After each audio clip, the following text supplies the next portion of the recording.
کچھ ان کے پاس نہیں ہے۔ اللہ ہر چیز کا مالک ہے، مراد ہے اللہ سے مانگو۔ کیوں تم در کھٹکھٹاتے ہو ادھر ادھر جا کر، بند دروازے کھٹکھٹاتے ہو، دھتکار دیے جاتے ہو، نا امید لوٹتے ہو وہاں سے؟ جو کھلا دروازہ ہے، سب کچھ جو دینے والا ہے، اس سے کیوں نہیں مانگتے؟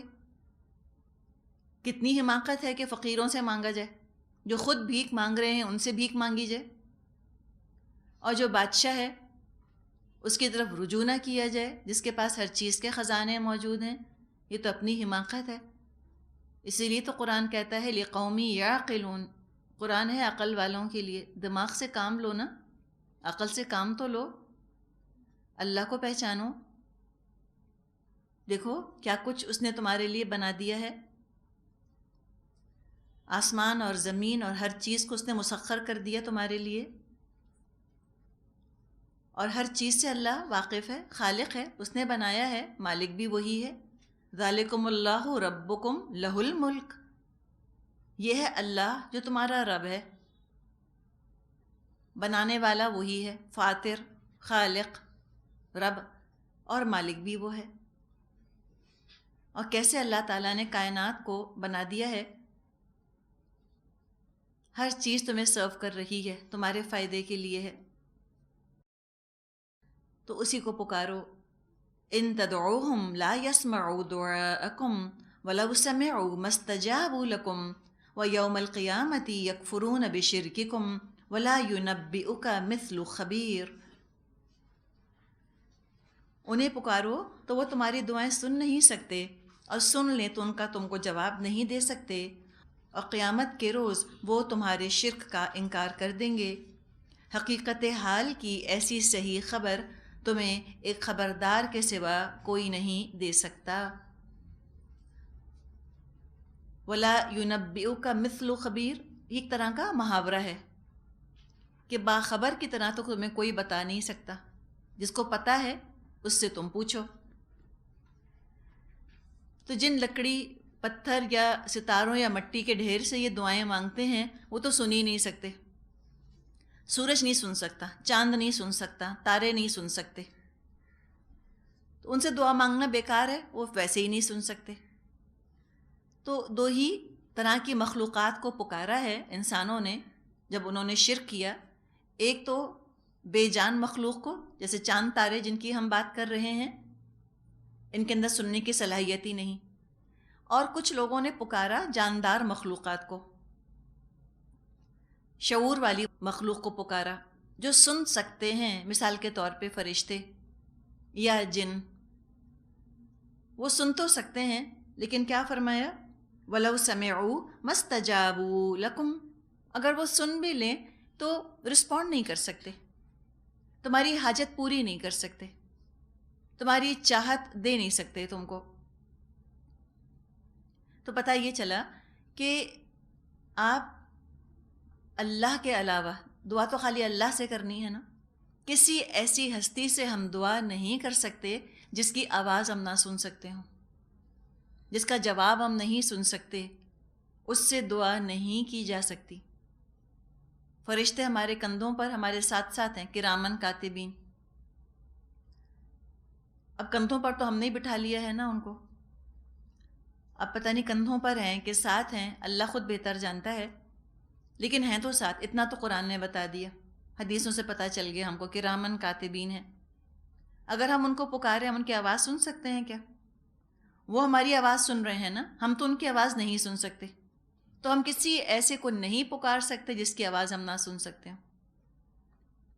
بس صرف اور صرف ہم کو اللہ کو پکارنا ہے، اور بس، اس لیے کہ اللہ کے علاوہ کسی اور کو پکارنا شرک فی الدعا ہو جاتا ہے۔ وہ اگر سن بھی لیں تو ہماری خواہش پوری نہیں کر سکیں گے، اور کسی اور سے اگر ہم نے دعا کی تو ہم نے شرک کیا۔ حدیث میں آتا ہے لیس شیء اکرم علی اللہ من الدعاء، کوئی چیز اللہ کو دعا سے زیادہ قابل عزت نہیں لگتی۔ اللہ دعا کا اکرام کرتا ہے۔ الدعاء هو العبادہ، دعا تو ہے ہی عبادت، عبادت اللہ کے علاوہ کسی کے لیے جائز نہیں، تو دعا بھی اللہ کے علاوہ کسی سے مانگی نہیں جا سکتی۔ اور قیامت کے دن تو یہ فرشتے، نبی، ولی سب صاف کہہ دیں گے ہم نے ان سے نہیں کہا تھا کہ ہم سے دعائیں مانگو۔ تو اللہ ہے جو کہ الخبیر ہے، وہ تم کو انفارم کر رہا ہے، تمہیں معلومات دے رہا ہے، علم دے رہا ہے، اس لیے کہ تم آج غلطی سے بچ جاؤ۔ یہ وہ چاہتا ہے کہ تم لا علم نہ رہو۔ فرمایا یا ایھا الناس انتم الفقراء الی اللہ واللہ هو الغنی الحمید۔ اے انسانو، تم سب اللہ کے محتاج ہو اور اللہ غنی اور حمید ہے۔ تمام انسانوں کو ایک صف میں کھڑا کر دیا گیا، کوئی مرتبہ، کوئی مقام اس کو اللہ نے دیا ہو، لیکن مقام مرتبے کی وجہ سے وہ اللہ کی خدائی میں شریک نہیں ہو گیا۔ بندہ بندہ ہے، وہ فقیر کا فقیر ہے، چاہے نبی ہو چاہے ولی، سب اللہ کے در سے مانگتے ہیں۔ کتنا غلط ہم نے کہا کہ سارے نبی تیرے در کے سوالی، شاہ مدینہ، نعوذ باللہ۔ یہاں اللہ نے کیا فرمایا؟ یا ایھا الناس انتم الفقراء الی اللہ۔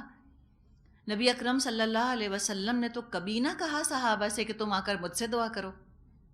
آپ نے خود بھی اللہ سے دعا کی اور صحابہ کو بھی یہی آپ نے راستہ دکھایا، اللہ سے مانگو، اللہ سے مانگو۔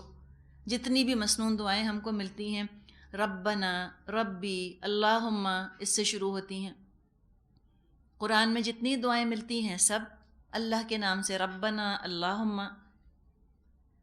تو سب اللہ کے آگے فقیر ہیں۔ اللہ ہے الغنی، اللہ ہے غنی، اللہ انڈیپینڈنٹ ہے، اللہ کسی کا محتاج نہیں۔ سب انسان اللہ کے در کے سوالی، اللہ کے در کے محتاج ہیں۔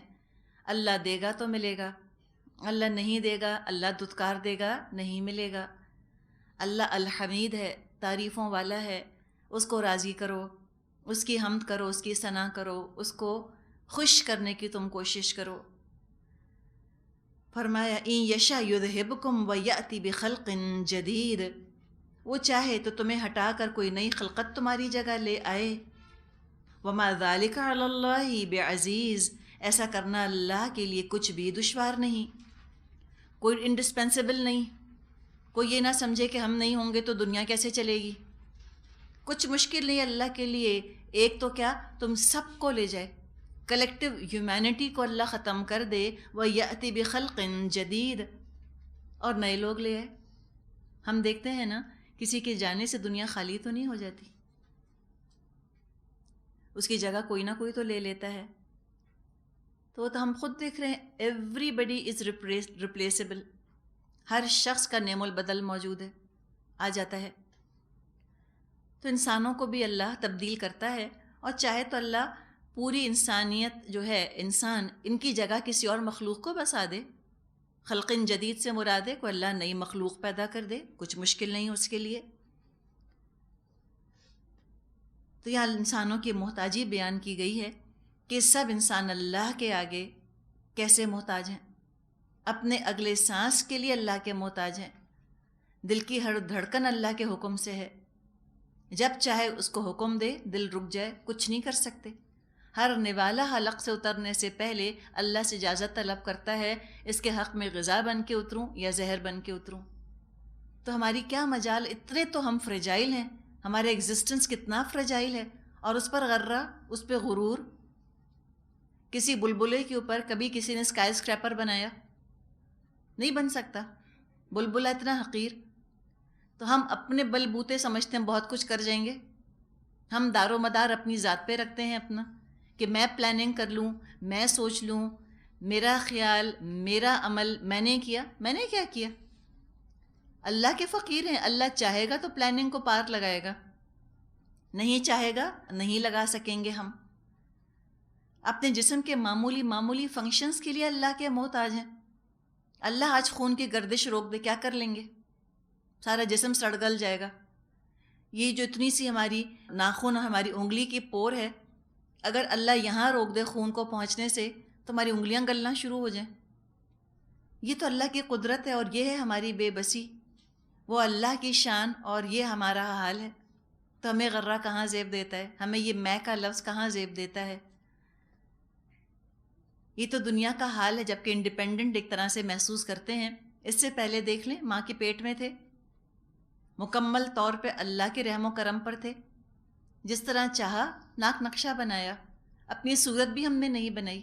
اور اس صورت پر بڑا غرہ ہے نا، آئیڈینٹی اور تشخص اور میں ہونے کا احساس، میری پرسنالٹی کس پر ہے؟ یہ سب چہرے کے اوپر ہی تو ہے. وہ بھی ہم نے کہاں خود بنایا اپنا.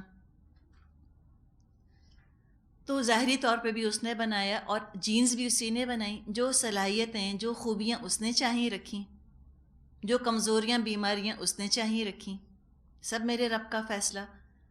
جو دیا الحمدللہ اس نے دیا، اپنے فضل سے دیا. ہم مانگنے والے تو نہیں تھے، ہم نے تو نہیں مانگا تھا. مانگنے کا پتہ بھی نہ تھا ہم کو، صلاحیت بھی نہ تھی ہمارے اندر، نہ بول سکتے تھے ماں کے پیٹ میں، نہ سوچ سکتے تھے. سب بن مانگے اللہ نے دیا ہم کو. اور دنیا میں پھر ہم آئے تو یہ ہمارا حق تو نہیں تھا کہ ہم زندگی کا لطف اٹھاتے، اس کا مزہ چکھتے. اللہ کی رحمت نے ہم کو وجود کی نعمت دی ہے نا، وجود میں آ جانا، پیدا ہو جانا. اسی کے کرم کی بھیک سے ہم کو یہ زندگی ملی. اور ہماری اہلیت کی بنیاد پر تو نعمتیں نہیں دی گئیں ہم کو. We don't deserve them, we have done nothing to deserve them. کیا کیا ہم نے؟ اللہ نے تو پہلے ہی سب کچھ دے دیا ہم کو، بغیر ہماری محنت، بغیر ہماری کوشش، بغیر استحقاق. استحقاق سمجھتے؟ حق نہیں تھا. اپنے خزانوں سے نوازا اس نے ہم کو. اور یہ دیکھیں کہ مٹی کے چند ذرے جمع کیے، کہیں سے کیلشیم آیا ہوگا، اور کہیں سے فاسفورس آیا ہوگا، اور کہیں سے آئرن آیا ہوگا، اور کہیں سے کچھ اور آیا ہوگا. تو ذروں کو جمع کر کر کے اللہ تعالیٰ نے مجھے بنایا. نہ صرف بنایا بلکہ اشرف المخلوقات، دا بیسٹ آف کریشن بنا دیا. کیا اللہ تعالیٰ نے خاک کو عرش پر پہنچایا ہے؟ اس فرش کی چیز کو عرش پہ اللہ نے پہنچا دیا. کتنا میرے رب کا فضل ہے، جتنی اس کی حمد میں کروں کم. دنیا میں پھر ہم آ گئے، ماں کے پیٹ سے نکلے اور زمین کی پیٹھ پر آ گئے. تو کیسے فقیر تھے، بولنا بھی نہیں آتا تھا، صرف روتے تھے. اتنی محتاجی کہ اپنی گندگی نہیں صاف کر سکتے تھے، اتنے محتاج تھے. اپنے منہ میں نوالا نہیں ڈال سکتے تھے، اتنے کمزور، اتنے بے بس. کیسے اللہ نے ماں کے دل میں ممتا رکھی، جس نے کہ ہمیں پالا. اور جن کی ماں نہیں، بہرحال کسی نہ کسی نے تو ان کو پالا، ان کی ضروریات پوری کی. پھر رفتہ رفتہ اللہ طاقت دیتا ہے. تھوڑا عرصہ ہم زمین کی پیٹھ کے اوپر گزار لیتے ہیں، یوں محسوس ہوتا ہے جیسے کچھ اختیار ہے. اور پھر تھوڑے ہی دن کے بعد زمین کے پیٹ میں چلے جائیں گے. اور وہاں تو اتنی سی مرضی بھی نہ رہے گی جو تھوڑی بہت دنیا میں ہے. دنیا میں تو اپنا اختیار استعمال کر کے کچھ لوگ اللہ کی اطاعت کرتے ہیں، کچھ بغاوت کرتے ہیں. جب زمین کے پیٹ میں چلے جائیں گے، وہاں چاہیں گے تب بھی بغاوت نہ کر سکیں گے، چاہیں گے تو بھی اللہ کی نافرمانی نہ کر سکیں گے.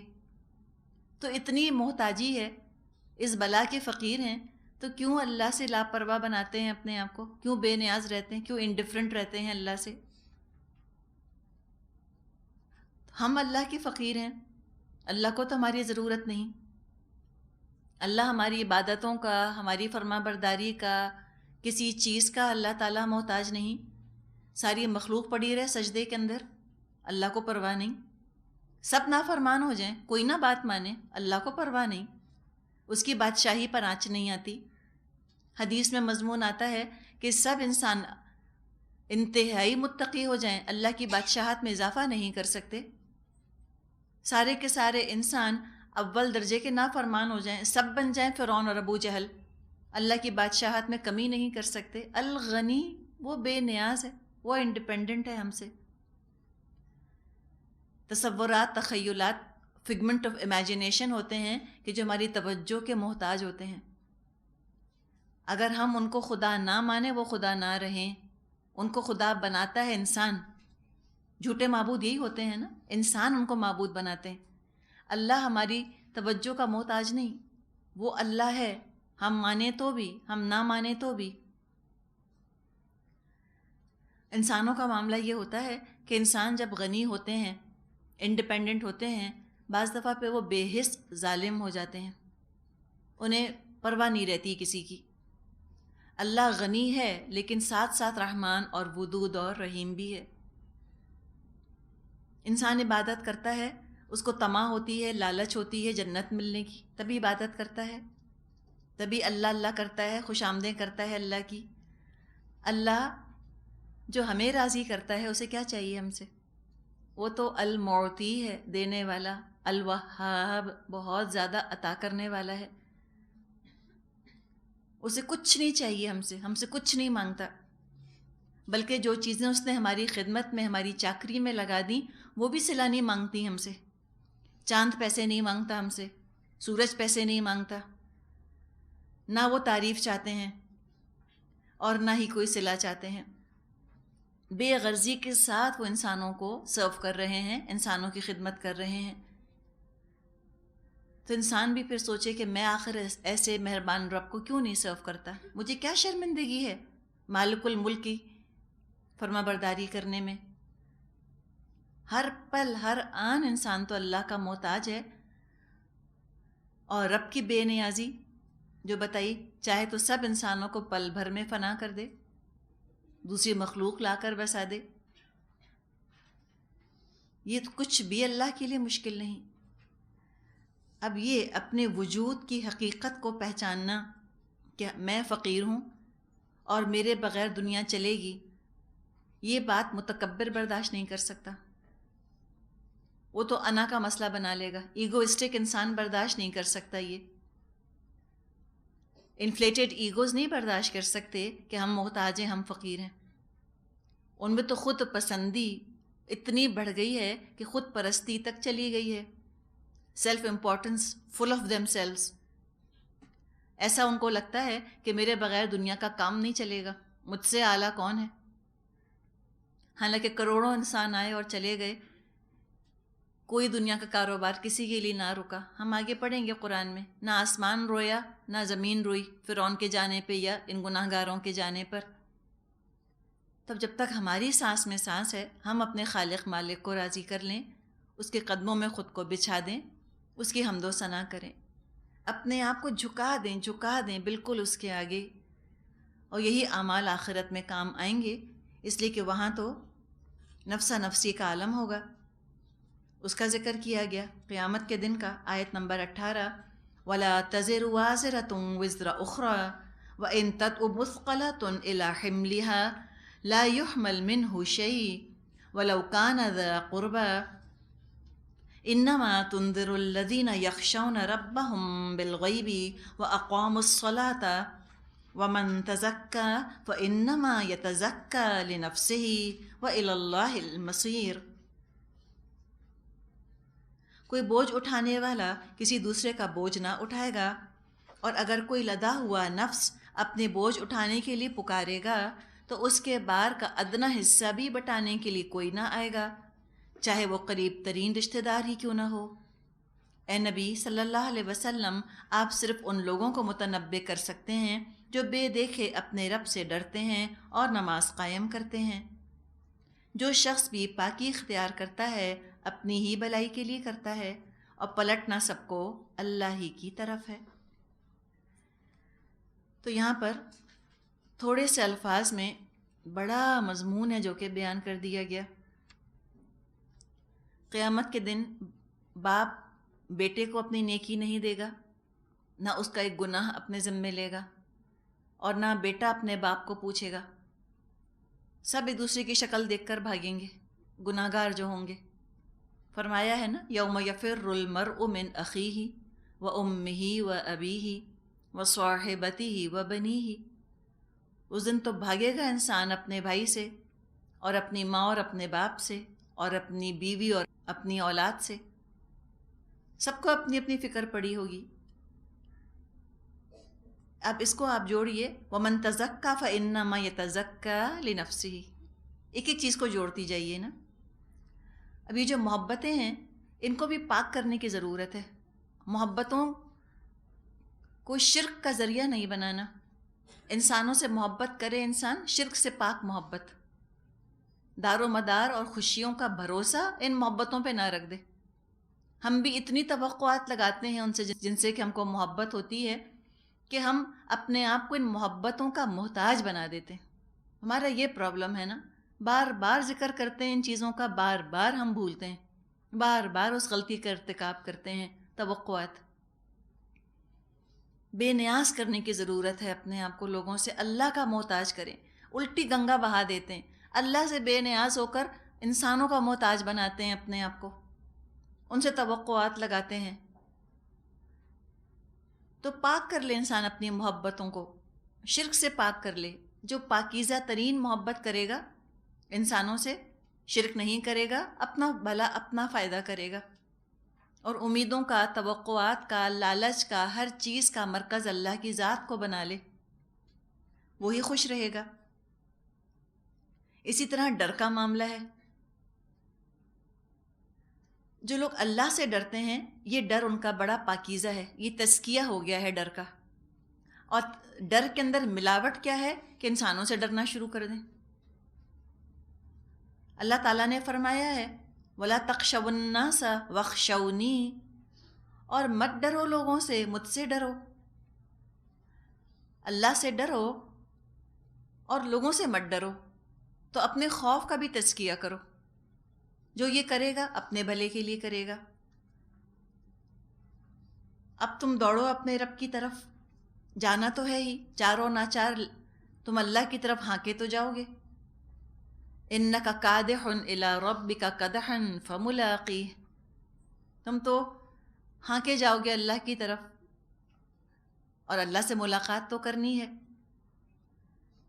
تو جب اللہ کے حضور حاضری دینی ہے تو سرخرو ہونے کی فکر تو کرو، شرمندگی تو نہ ہو اللہ کے سامنے.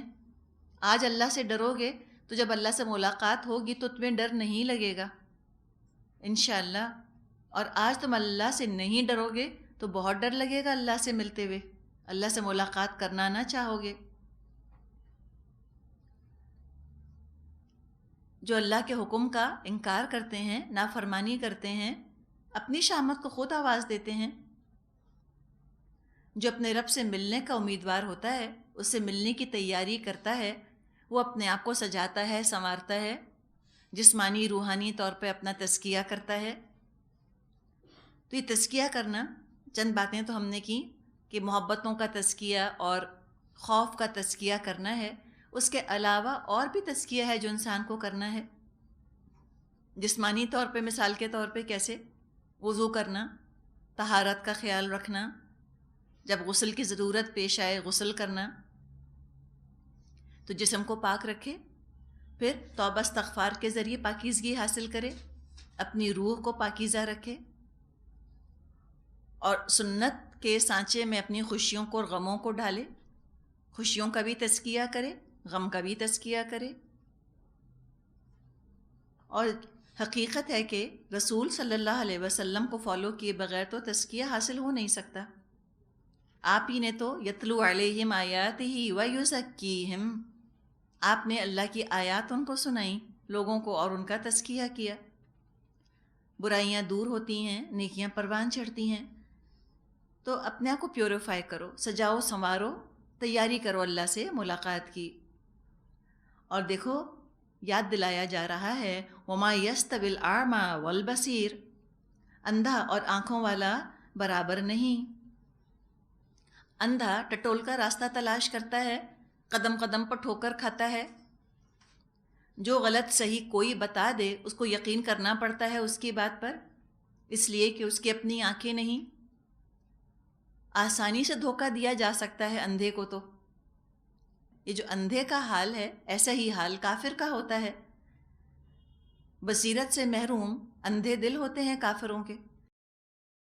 دنیا میں ٹھوکریں کھاتے ہیں، لوگ ان کو دھوکہ دے دیتے ہیں، شیطان دھوکہ دے دیتا ہے، چین سے اطمینان سے محروم رہتے ہیں. اس کے برعکس والبصیر، آنکھوں والا خود فیصلے کرتا ہے، شک اور شبے میں مبتلا نہیں ہوتا، ٹھوکریں نہیں کھاتا. تو یہ بصیرت والے لوگ جن کے دل روشن ہیں، جن کے بصیرت والے دل ہیں، دنیا کی حقیقت ان کو خوب اچھی نظر آتی ہے، الغرور ان کو دھوکہ نہیں دے سکتا، آخرت پر نظریں جمائے ہوتے ہیں. ان کو خوب نظر آتی ہے دل کی آنکھ سے جنت بھی اور دوزخ بھی، جبکہ کافر چونکہ اس کا دل اندھا ہوتا ہے اس کو نہ جنت نظر آتی ہے نہ دوزخ۔ تو فرمایا وَلَا الظُّلُمَاتُ وَلَا النُّورُ، اور نہ اندھیرے اور روشنی برابر ہو سکتے ہیں۔ علم روشنی ہے، جہالت اندھیرا ہے۔ انسان کی فطرت ہے کہ اس کو اندھیرے سے ڈر لگتا ہے، اس کو اندھیرا اچھا نہیں لگتا، گھبراہٹ ہونے لگتی ہے اس کو اندھیرے سے، وہ چاہتا ہے کہ روشنی ہو جائے، روشنی کی طلب انسان کے اندر موجود ہے۔ اندھیرے میں تو کنفیوژن ہوتا ہے، شکوک و شبہات اور بے چینی اور وسوسے پیدا ہوتے ہیں دل میں۔ نور آتا ہے تو انسان کو چین مل جاتا ہے۔ تو نور کہاں پر ہے؟ اللہ تعالیٰ نے فرمایا ہے اللہ نور السماوات والارض، اللہ ہے آسمانوں اور زمین کا نور۔ تو نور تو ایک ہی ہے، اس کا سورس تو ایک ہی ہے، ہاں اندھیروں کے بہت سے شیڈز ہیں، اور جتنا کوئی نور سے دور ہوگا اتنے ہی شکوک و شبہات کے سائے لمبے ہوں گے۔ تو جہالت بھی اندھیرا ہے، اور گناہ بھی اندھیرا ہے، اور گمراہی بھی اندھیرا ہے، اور بدعت بھی اندھیرا ہے۔ تو انسان علم کے چراغ کو اپنی زندگی میں روشن کر لے، ہدایت اس کو مل جائے گی، کیفیت بدل جائے گی اس کی۔ فرمایا وَلَا الظِّلُّ وَلَا الْحَرُورُ، اور ٹھنڈی چھاؤں اور دھوپ کی تپش ایک جیسی نہیں ہو سکتی۔ ظل اور حرور، ظل سائے کو کہتے ہیں، حر کہتے ہیں گرمی کو، حرور گرمی یعنی کہ دھوپ کی تپش۔ تو ٹھنڈا سایہ، ٹھنڈک اور گرمی ایک جیسی نہیں ہو سکتی۔ ٹھنڈے الفاظ جو بولتا ہے خود اس کی ٹھنڈک محسوس کرتا ہے۔ اگر اپنے منہ میں آپ نے ٹھنڈا پانی بھرا ہے، اس کی ٹھنڈک سے کون فائدہ اٹھائے گا؟ آپ خود اٹھائیں گی۔ تو جو ٹھنڈے الفاظ، اچھے الفاظ انسان بولتا ہے تو اس کا اثر اس کے اپنے اوپر ہوتا ہے، دوسروں کو تو بعد میں فائدہ پہنچتا ہے، پہلے اپنے آپ کو پہنچتا ہے۔ اسی طرح نیکیاں جو انسان کرتا ہے، دوسروں کا خیال کرتا ہے، سب سے زیادہ اپنے آپ کو ٹھنڈک پہنچاتا ہے۔ اور جو سخت الفاظ استعمال کرتا ہے، گرم الفاظ استعمال کرتا ہے، اپنے منہ میں کوئی انگارہ رکھے تو پہلے اپنے آپ کو جلائے گا۔ تو گندے سخت اور گرم الفاظ سب سے زیادہ بولنے والے کو نقصان دیتے ہیں، دوسروں کو تو کم، اپنے آپ کو زیادہ۔ تو کیوں انسان اپنے آپ کو بے چین کرے، نقصان پہنچائے؟ اسی طرح ظل دیکھیں، سایہ، جیسے کہ نیکیوں کے بارے میں آتا ہے charities that heal and soothe and bless, وہ جو نیکیاں ہوتی ہیں جو انسان کو ٹھنڈک پہنچاتی ہیں، ہمارے اختیار میں ہے، ہم ٹھنڈا رکھیں اپنے آپ کو۔ اور گناہ انسان کو جلانے والے ہوتے ہیں۔ تو جو نیکیاں کرے گا دنیا میں ٹھنڈک پائے گا، اور آخرت میں جنت اس کا ٹھکانہ ہے، جہاں کے لمبے لمبے سائے، ظل ممدود آتا ہے نا قرآن میں، لمبے سائے۔ ایک درخت ہے جنت میں، اس میں حدیث میں آتا ہے کہ ایک گھوڑے پر سوار 100 سال چلتا رہے گا تو درخت کا سایہ ختم نہ ہوگا۔ طوبیٰ نام ہے اس درخت کا۔ ہم اپنے لان کے اندر ہم پلانٹس لگاتے ہیں نا، یہ فلاں پلانٹ، یہ فلاں پلانٹ، یہ فلاں پام ہے، یہ کنگھی پام، تو یہ فلاں کرتے ہیں نا۔ تو کبھی طوبیٰ کے لیے بھی خواہش کر لیا کریں کہ اللہ مجھ کو اپنے باغ کے اندر طوبیٰ چاہیے، وہ درخت چاہیے جس کا کہ سایہ 100 سال لمبا ہے۔ تو جنت ہے لمبے لمبے سایوں کی جگہ، اور جہنم میں کیا ہے؟ گرم لپٹیں، دوزخ ہے وہ۔ فرمایا وما یستوی الاحیاء ولا الاموات، اور زندے اور مردے برابر نہیں۔ شعور کے ساتھ زندگی گزارنا زندگی کی علامت ہے، اور بے شعوری کے ساتھ زندگی گزارنا، بغیر ایمان کے زندگی گزارنا مردے کی طرح ہے۔ کوئی مردے کو ڈرائے جائے کہ دیکھو آگ ہے، دیکھو سانپ ہے، اس پر کوئی اثر نہیں ہوگا، اور جس میں ایمان نہیں ہے اس کو بھی دوزخ کے عذابوں سے کوئی ڈر نہیں لگتا جب وہ قرآن میں دوزخ کے بارے میں پڑھتا ہے، کوئی ڈر نہیں لگتا۔ مردے کو آپ لالچ دلائیں کہ ٹھنڈا پانی ہے، دیکھو باغ ہے،